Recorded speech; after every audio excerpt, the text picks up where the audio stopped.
confusion totale au Rwanda. La vérité est bimi sur l'installation de l'Empire Humatutsi.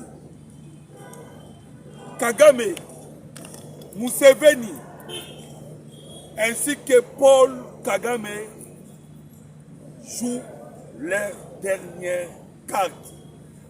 Ni les Aliko-Rikana. Mbote Nabino, papa, Mbote ma maman, Mbote na bande nyonso ba Congolais de partout. Oyo bozali kolanda biso na chaîne na bino. Chaîne na biso tozana esengo oya awa kobeta masolo oyo etali la République démocratique du Congo. Mboka na bino mboka na biso. Ndeko Congolais awa tokopeti na bino masolo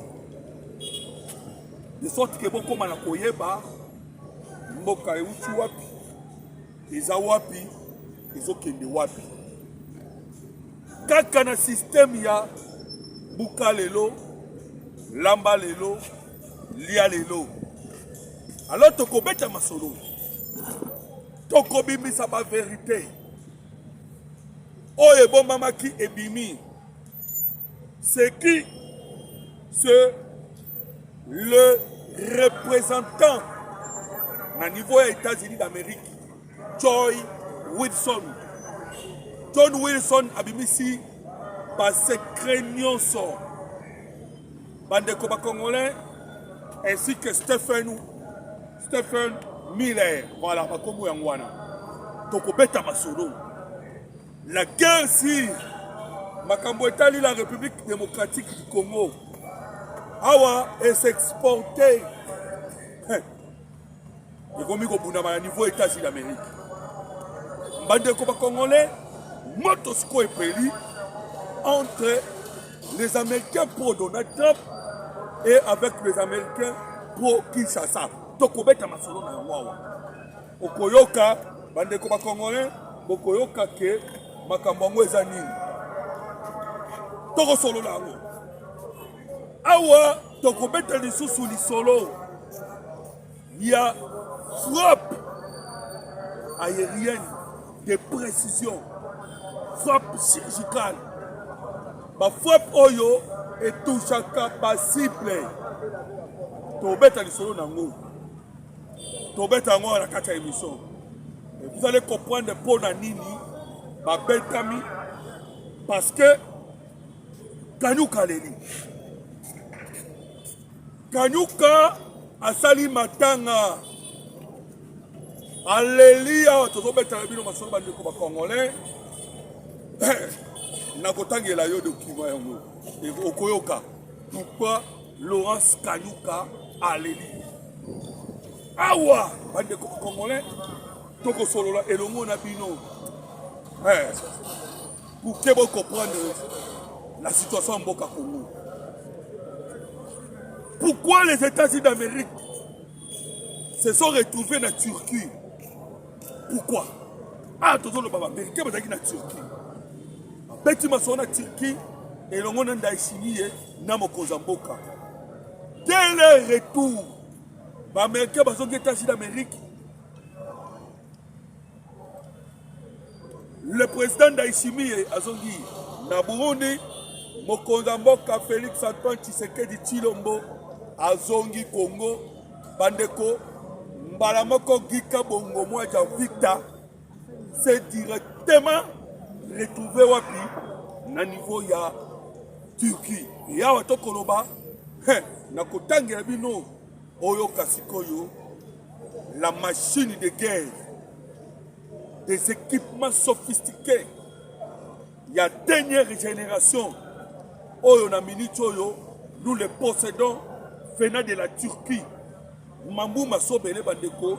Alors, partagez l'émission. Bongo, oyo ka la situation en Boka Congo, kaka ndenge na uti kudoba. Yo kasko yo la frappe. Bongo oyo koyo ka ba vérité. La vérité sur la balkanisation a échoué. Yampire Matuti. Nakata mukili mobimba. O est tombé. Yokana nous, kanu kanenga leli. L'AFCM 23 informe le peuple congolais, Yoka, Kolela, et puis je vous dirai qu'est-ce qu'elle est pas de sa saline. L'AFCM 23 informe le peuple congolais ainsi que la communauté internationale que les accords successifs signés entre Kinshasa et l'AFCM 23 ne constituent pour le régime de Kinshasa qu'un simulacre cynique qu'il piétine à sa guise. Balali que accord ce que n'a signé ça dans le côté. Pourquoi? Ce mardi 21 avril 2026, c'est hier, bande de congolais, parce qu'il faut pouvoir continuer. Ils disent les forces coalisées du régime de Kinshasa ont bombardé à l'aide d'un drone d'attaque CH4. Bande de congolais, je pense que beaucoup de Kalorans sont là. Alors, nous avons na Goma pour que nous ayons solo. Pourquoi aujourd'hui les M23 n'arrivent pas à vivre à Goma? Bango tout bakini. Nous avons wana. Mais nini ekolekana au juste. Bande koba congolais, les problèmes est ça nini. Le problème est que AFC M23 et le monde de la France.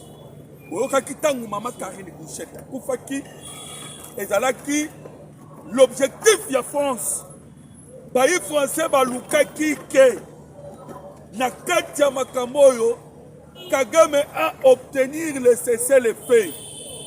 Pourquoi? Parce que les États-Unis d'Amérique, assis à Pessi dans la République démocratique du Congo, bande congolais, tout ce qu'il faut pour mettre la fin à la guerre. Et la France a yebi yango.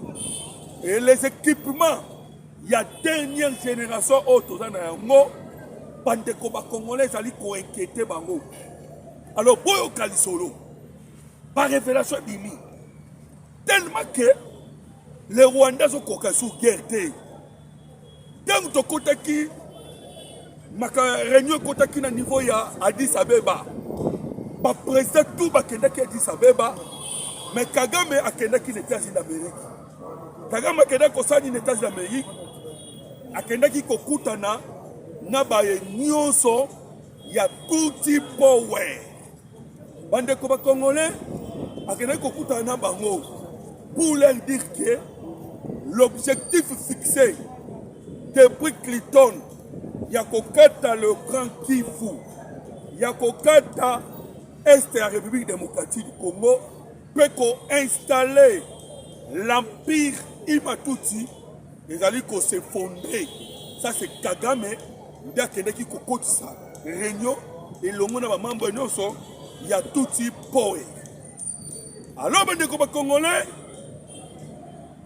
Obama Bazalaki, Clinton Bazalaki, Biden Bazalaki, Bango tout Bako Tozolo Baba, Tony Blair, nous sommes soutenir la fondation ou bien Toloba et qui na Bango ya tout type power.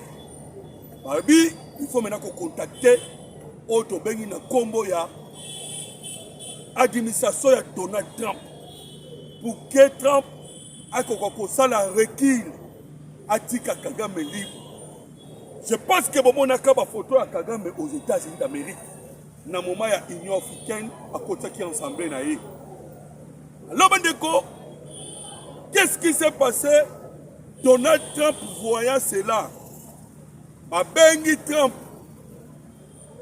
ancien président, Biden, Obama, Donald Trump a dit non. Ils ont contacté J.D. Vance. J.D. Vance a dit non. Bande Congolais, C'est ainsi que Joe Wilson Azanani, c'est un député américain. Ayebisi Kagame, comme Donald Trump a dit non, la seule solution, Oyobiso Tokoiko Beta Trump, et c'est organiser des manifestations y a grande envergure. Alors, bande comme Congolais, ndeba bandis ko koningisa l'association na bango y a tout power à travers le monde. C'était par rapport il y a conseil ya Joe Wilson. Babengi Baruto, babengi ba Museveni, babengi Salva Kiir ya Sud Soudan, basangani bango nyonso bandeko ba Congolais et bakeko benga tous les touti oyo bazalaki na niveau ya États-Unis d'Amérique, il y a Grande-Bretagne, bandeko ba Congolais babisi bango, ça c'est la toute dernière carte oyo esengeli to travailler pour que to sauver Kagame. Jamais marche salama ndenge uti ko salama. Monde mobimba na Uganda, na Kenya, aux États-Unis d'Amérique, en France, Grande-Bretagne, et bango tout, ce sont des Rwandais. Alors, il y a une révélation. Tous les tout, qui sont des États-Unis d'Amérique, pour nous conformer la grande association de tout power, et avec l'objectif Yako installer l'empire Imatuti na Kivu. Bazali ko kende États-Unis d'Amérique, bazali ko kende Grande-Bretagne, France, partout, bazali ko kende au nom des Congolais. Alors que bazali ko uta la Soudan du Sud, bazali ko uta Uganda, ko uta Rwanda, ko uta Kenya, et so ba ken Amérique, where you come Congo. So ba ken Grande-Bretagne, where you come Congo. Na Congo zanani, je suis Munyamulenge. Je suis Munyamulenge. Ils ont utilisé le nom de Nyamulenge pour obtenir le statut de réfugié et aller travailler à l'étranger dans l'objectif de soutenir les rébellions au Etikali et pour installer l'empire Imatuti. Alors, comprenez que plan Wanezaki a l'éloté. Plan Wanezaki a depuis Kala. Ils ont profité de l'administration. Il y a les Américains. Donc, il y a Jimmy Carter. En 1980, Abimisaki une loi. Loi wana komo na ngweza gini programmation d'admission des réfugiés. Bapé ça, ba réfugiés bazala admis parce que les États-Unis d'Amérique c'est un pays où est tondi peine à réfugiés. Et voilà comme bango so bazala ba réfugiés to permettre ba réfugiés baya. Et c'est Clinton qui a commencé avec cela. Ba eko achever ce projet là. Et Ali, Obama ainsi que Biden, 120 000 Rwandais touti se sont retrouvés aux États-Unis d'Amérique au nom de Banyamulenge. Bande Kuba Congolais. Voilà pourquoi Donald Trump, avant d'entrer comme président aux États-Unis d'Amérique, il va tirer un micro. Alors, quand je serai président, Nakota la likambu ya ba réfugiés congolais. Parce que lorsqu'on pose la question à Batutu, where you come, la réponse est à Congo. Where you come, Congo. Bandeko, les vidéos de Donald Trump à l'Oban. Parce que Trump est informé. N'a plus de balkanisation. N'a plus de côté empire Imatuti na Kivu. Voilà pourquoi Trump a émis Kagame. Bobomi Mingi. Et c'est Trump qui a informé. Oh, elle a émis Mukili Mobimba. que la guerre à l'est de la République démocratique du Congo est une guerre entre le Rwanda et la République démocratique du Congo. Au moment où Macron n'a jamais parlé du Rwanda. Oh, MF3, il faut qu'il dialogue, il faut dialogue, il faut dialogue. Et dialogue en égalani.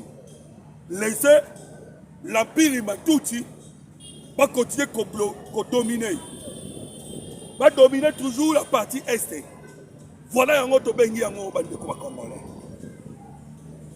Awa sikoyo, la vérité nous surtout ebimi. Nazo tangela bino, boyo kabena,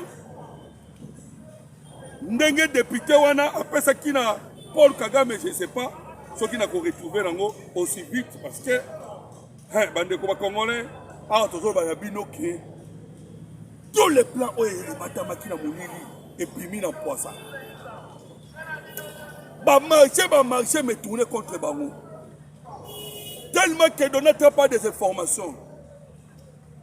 Il leur a dit clairement. Baye américain Warobi, on vous connaît. C'est du théâtre. Kagame Bibisa qui 250 000 $. Wana, ils ont eu le niveau d'ambassade des États-Unis d'Amérique. Pour que le Rwandais Baya de partout va organiser cette manifestation avec des plaireurs. Parce que le théâtre,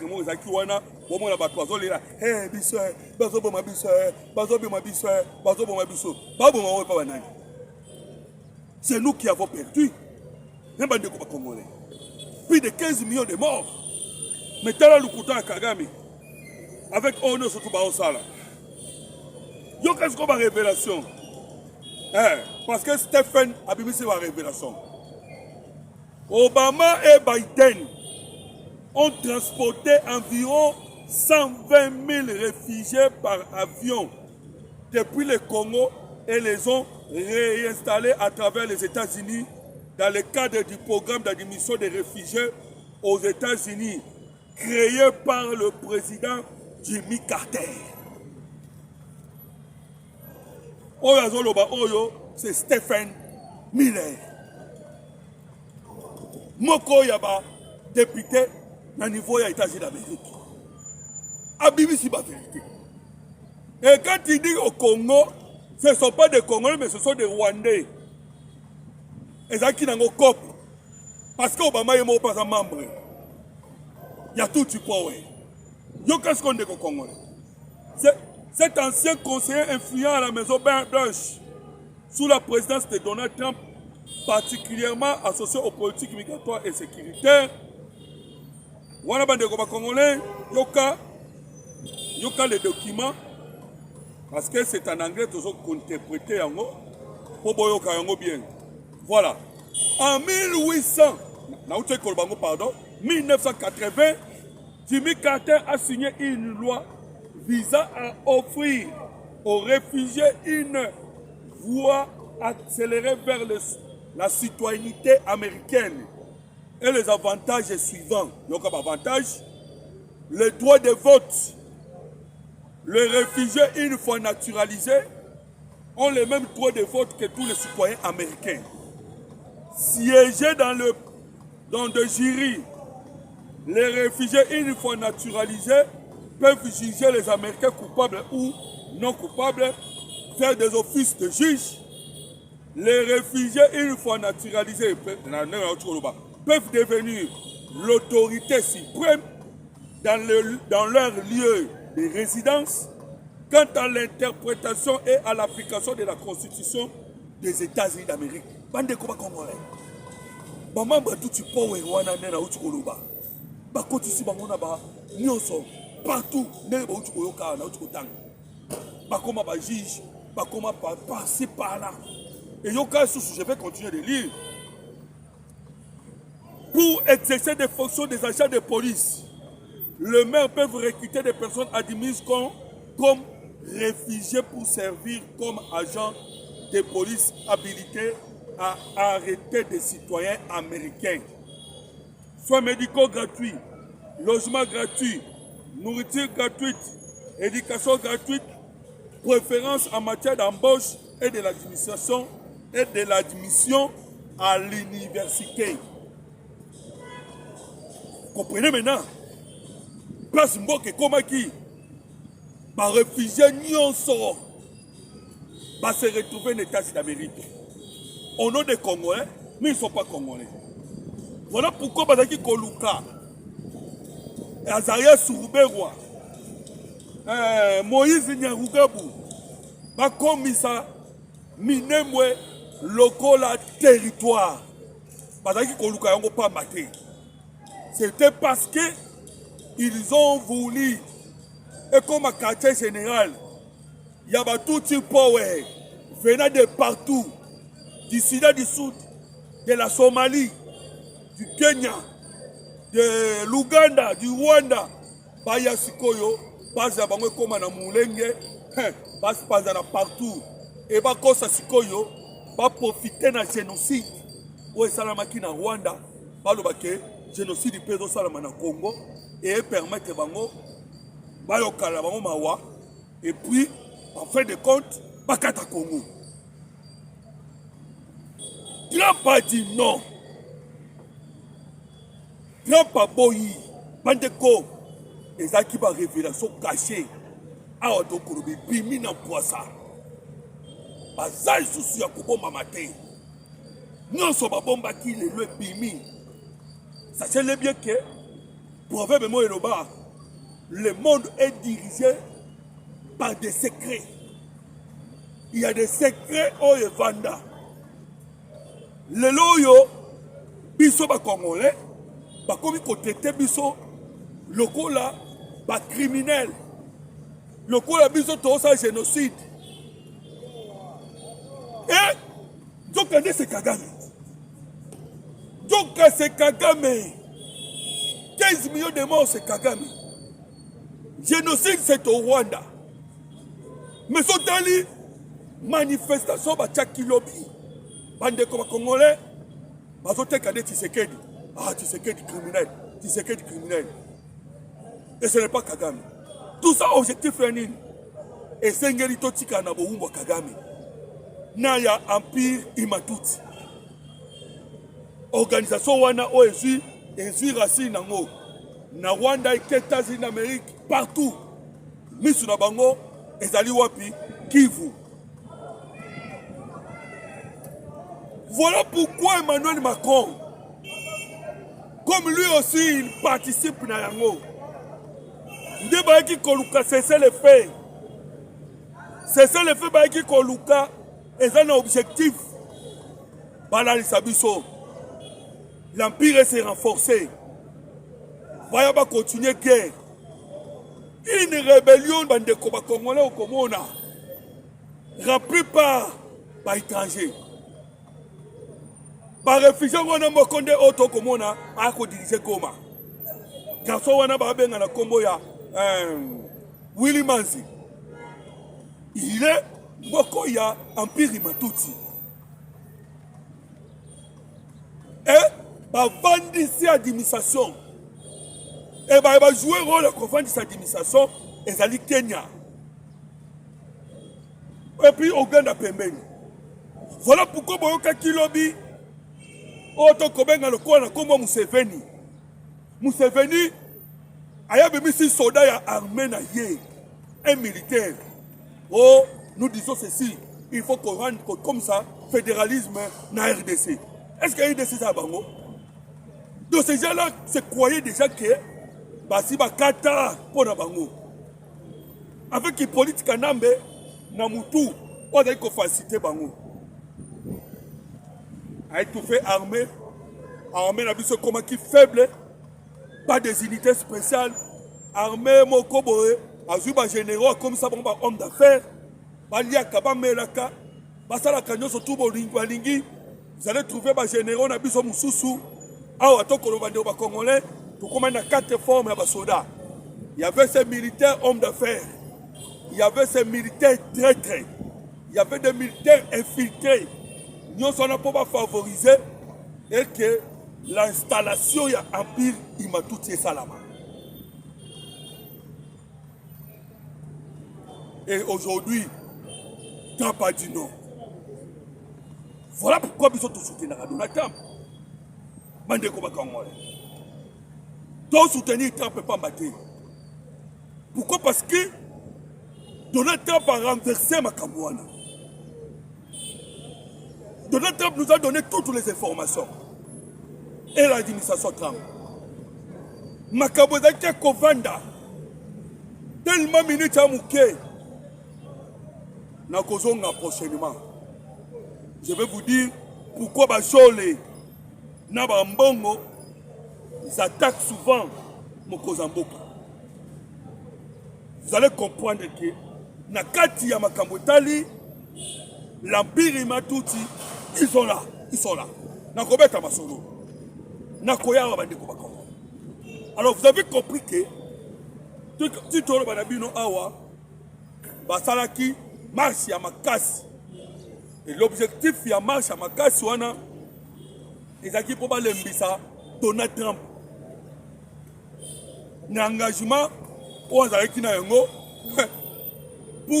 neutraliser Kagame. Parce que le centre, le pays le plus proche, où il faut faciliter l'installation de l'Empire Imatuti, c'était le Rwanda. Et j'ai oublié de vous dire que même le Burundi peut pas dans la carte, il y a machine Rwanda. Mais bravo à Évariste Ndayishimiye. Parce que Évariste Ndayishimiye, lui il a dit non. Habiter pas question. N'a pas dans le système où on a été. N'a pas dans la route. Et le président Tshisekedi lui a convaincu. Et la détermination de Wazalendo. Tellement ma perda ma papa, ma perda ma maman, bango balobaki bakoti kate. Alors vous avez compris que ils ont échoué.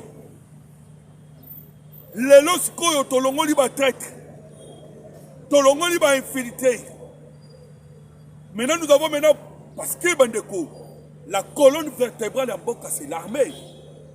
Et la force d'une armée, c'est les renseignements. Et comment est-ce que beaucoup qui causent un renseignement fort lorsque vous êtes infiltré? Bravo. Na CNC. Pourquoi bravo na bango? Ils ont réussi. Il y a qu'on nettoyer. Il y a qu'on longola. Autobengi des infiltrés au sein des institutions. C'est ainsi qu'aujourd'hui, vous allez constater que Kagame est en difficulté totale. Je vous ai parlé trouble dans Rwanda. Et trouble dans les années. Les lots troublés. Essence et Martin en Rwanda. Je vais vous donner les chiffres. Pour que tout le monde soit du coloté. Carburant en Rwanda, l'on a 1,4 $. Ah, toujours là, et comme 2,1 $. Les Rwandais en colère.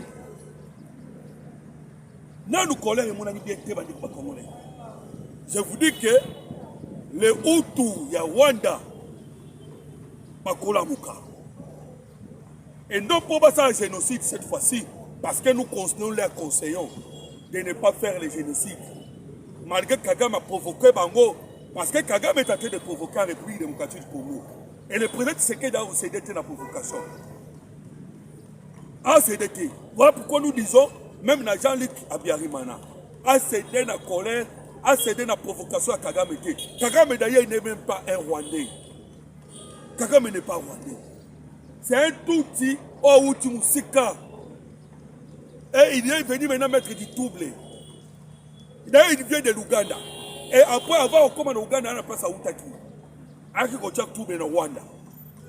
Bande ko ba Congolais. Double. De 1,4 $ à 2,1 $. Comprenez maintenant? Situation économique en Rwanda. Et maintenant, beaucoup de ceux-là, on va dire na Goma parce que nous avons des témoignages. Nandenge va copier Goma Bukavu, ainsi que les environs. Bandeko, pas assez de temps parce que nous avons les témoignages d'une maman. on a vivre na niveau ya la République démocratique du Congo. Si vous me permettez, commencez par d'abord pour aimer notre émission, pour partager et commenter ngai natangela bino bande ko ba congolais témoignage ya mama oyo na uti koloba na esa Congo. La souffrance au balali ko souffrir et pas ya ba Rwanda ndenge tangu noso ato koloba, ils viennent piller à l'est du Congo et ba même richesse nyonso mbongo nyonso bazo même mango na Rwanda. Et une maman a témoigné. Alors, bande ko congolais, je suis en train de chercher ce témoignage et nazo tangela bino tout de suite. Tellement va obtenir gain de cause. Voilà. Vidéo nazo lukango na moniteur mais du moins ezali voilà. Je regrette de ne pas voir cela. Alors maman on a zaki kolobanini. Na kotangela bino ka peut-être d'ici la fin de l'émission. Maman on a zolobanini. Maman on a lobby ba payage na njele komi trop cher. Lorsque le gouvernement congolais a l'acquis, place bazaki kofuta 6 000 francs, bakomi kofuta 22 000 francs. Na rotation moko utomi balé. Place bazaki kofuta 100 000 francs, bazofuta 400 000 na camion ya pondu, feuille de manioc. Bande koba congolais. Distance à Chacha Minova. Bazaki kofuta 10 000 francs. Rébellion Siko Tcheli Bango 50 000 francs. Et vous avez maintenant compris que Kagame Tia Yaki, Naba Rwandais Bayaki Ndeba Tchabiso na esclavagisme. Bazo parti est en otage. Pas piller, pas silisa, Bomengo Yabiso ba Congolais. Et parce que le projet na bango ya Empire Matouti tellement échoué, bandeko lobby, les départements d'État américains ont reçu des investisseurs. Les investisseurs baye kosala nini koya ko négocier les mines de Rubaya. Baye pas autorité à États-Unis d'Amérique. Et Amérique, vous voyez déjà que les États-Unis d'Amérique, nous avons signé avec Bango les accords sur la défense et la sécurité ainsi que les renseignements. Alors, ces entreprises américaines ont présenté leurs intentions. Il y a quoi investir à l'est de la République démocratique du Congo, particulièrement à Rubaya. Et les Américains promettent Bango, ok, Kinshasa pour que tu rétablir la paix dans l'Ombango Mingi.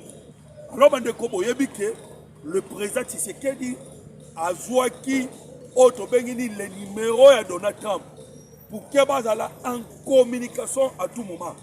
Voilà pourquoi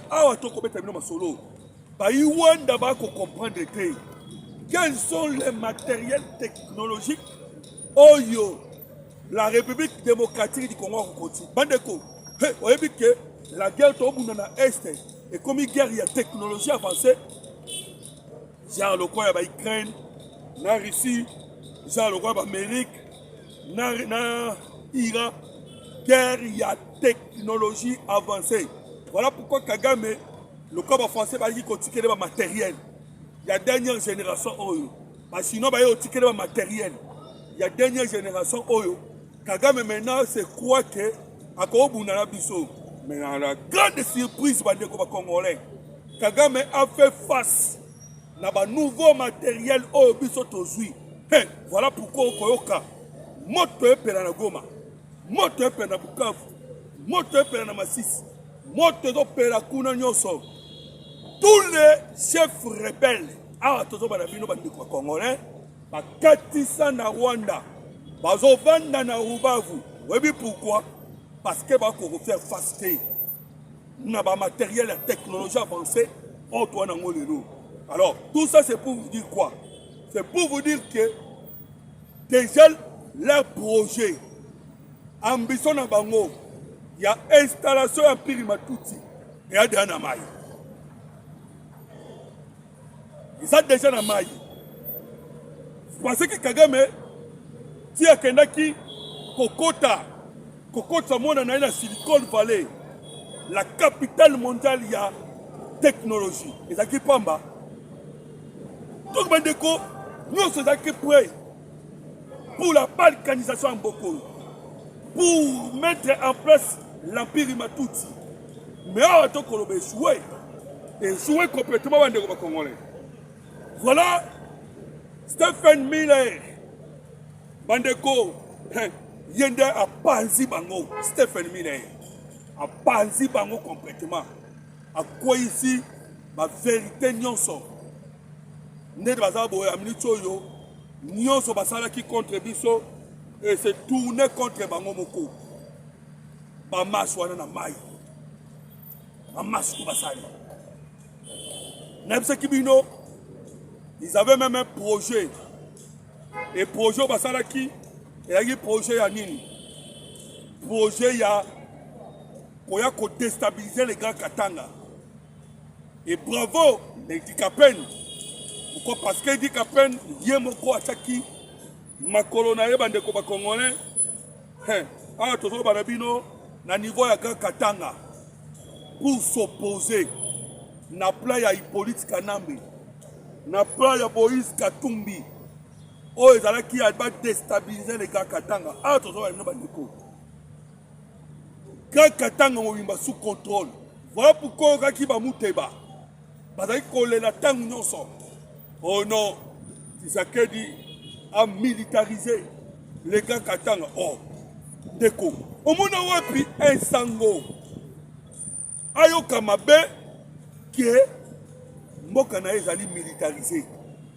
Wapi Mabe. Wapi Mabe. Peut-être ceux qui sont dans la salle crime à Yibi a violé ma consigne. Mais comment on a des soldats qui tombent dans ma mabe na ngwe sawa? Où est le mal? Mandeko, ce que moi dit mutuali na bongo c'est que ils avaient des plans. Voilà pourquoi na zongi na maloba oh cette kikunya lobaka. Cette kikunya lobi ndenge toya wana Katanga. Toye ko mobiliser jeunesse et que Tshisekedi doit partir. Na ba moyen nyon sur cette kikuni. Il est allé même très loin. Bandeko ba Congolais. Asita kina non kombo ya basango. Abito uti kokutana na basango. Na yepa na bino jeunesse. Botala Tshisekedi a komisi mboka na bino mabulu. Azo piller. Mais na kamwe si Tshisekedi a pillé, bon Moïse Katumbi a salani pendant les 18 ans. Qu'est-ce que Moïse Katumbi a fait? Alors, vous avez compris que les Akika plan, les Akika auto bengi des complots, il y a des mafieux, tellement basali démantelé. Bandeko, 600 titres miniers récupérés. Moutabongo le bien payé. 600 titres miniers récupérés. Ma propriétaire, il y a 600 titres miniers en ce sont des Taboubeki, des Obasanjo, Maï, voilà, bazar de partout. Il y a un comment on a Hippolyte Kanambe à Kitaka na Afrique d'ici du Nenga Lingi. Parce que, à la parmi de d'Afrique d'ici du riche, à Kitaka na Zimbabwe, Nenga Lingi. Pourquoi? Parce que, à parmi de Baranda, Zimbabwe est riche. Alors, vous comprenez que, tellement de bango pembeni, néomoni bango tout baoya awa, avec des bruits. Donc,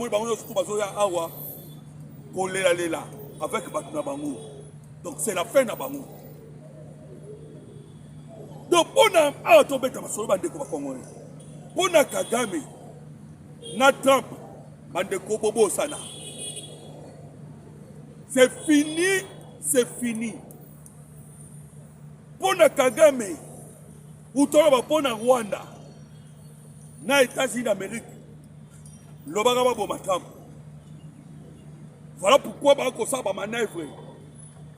bamanevre wana Kagame osala ya po alia ngonga oya kolia et permettre bango que lorsque les élections ekosalama na États-Unis d'Amérique et permettre bango basala nini ya ko renverser les donnes si les démocrates bazongi parce que nous savons à tous les temps les démocrates nde mutu basoutenaka bango nde omoni tangu nyonso surtout awa travailler longo na Kagame akosala bamanevre je voulais dire bamanevre wana osala pamba te eza na objectif et tellement que la décision au Trump auti kozwa o le Rwanda auti kozwa ya Trump na Obama ya États-Unis d'Amérique Rwanda lobi akobimisa basoda na ite Trump abi bosava yo kunyatana no Congo te na États-Unis d'Amérique te bandeko awa etikali sikoyo démantelé. Et puis sachez bien que le quoi bitumba wazaki kobundama na niveau ya Iran et comme na souka mais ce que ça tourné par na wapi na République démocratique du Congo bandeko na si les émissions en vous disant ceci le président Tshisekedi azali entouré na ba oyo mususu ba ko travailler na ye bandeko esengeli le président Tshisekedi à l'amouka. Il y a des profiteurs tout autour de lui. À un moment, ça nous fait du mal. Moment où la guerre est allée, comme on a battu Moussoussou, il n'y a que profiter. Des fainéants, des profiteurs. Et le président Tshisekedi, on dirait que les Congolais, on dirait que les Lingui et Singa. Parce que tout le monde a pas ça, mais pas vendre. Mais bango tout bazaki pour mutamba akoya. Bango nyoso. Mais je vous informe que moins d'une semaine, mutamba zobima. Si mutamba était dehors, il y aurait des ministres. Bangai baki osamba. Parce qu'il y a même des ministres, babenga ina parlement zo kindike. Donc comme tout puissant. Pourquoi? Parce que aux ceux qui sont soutenus par qui, nous ne savons pas. Kende Koloba dans le Parlement, pourquoi insécurité?